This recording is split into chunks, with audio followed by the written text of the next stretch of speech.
dengue, actuellement, bon, c'est la deuxième épidémie qui sévit à La Réunion, la deuxième grosse épidémie qui sévit à La Réunion.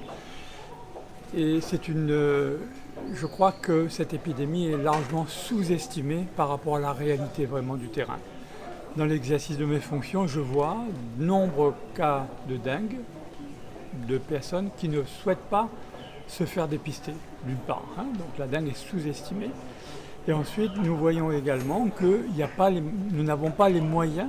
Donc il faudrait mobiliser beaucoup plus de moyens humains, comme ça a été le cas et ça a été dit pour le chikungunya, c'est-à-dire mettre en place une vraie politique, de vraies mesures par exemple des emplois aidés, des PEC ou autres, qui permettraient vraiment de sensibiliser la population, mais également faire les gestes que le commun des Réunionnais ne peut pas faire, à savoir intervenir dans des lieux difficiles d'accès, etc. Vous savez que le virus est partout, que ce soit porté dans la salive du moustique, porté dans les larves et même porté dans les œufs de ces moustiques. Et le moustique peut se développer pas seulement dans les zones humides, mais sur un arbre, dans des feuillages, etc. Donc il faut vraiment une vraie politique, de vraies mesures, de prendre vraiment en compte cette épidémie qui, vous voyez, commence à faire des ravages.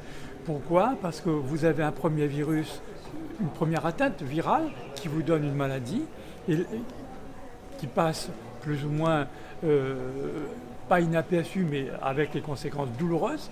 Mais c'est la deuxième épidémie, la deuxième souche virale, l'atteinte étant déjà présente, la présence d'anticorps qui peut créer justement ces problèmes hémorragiques. Puisque le sanitaire concerne l'État, ne concerne pas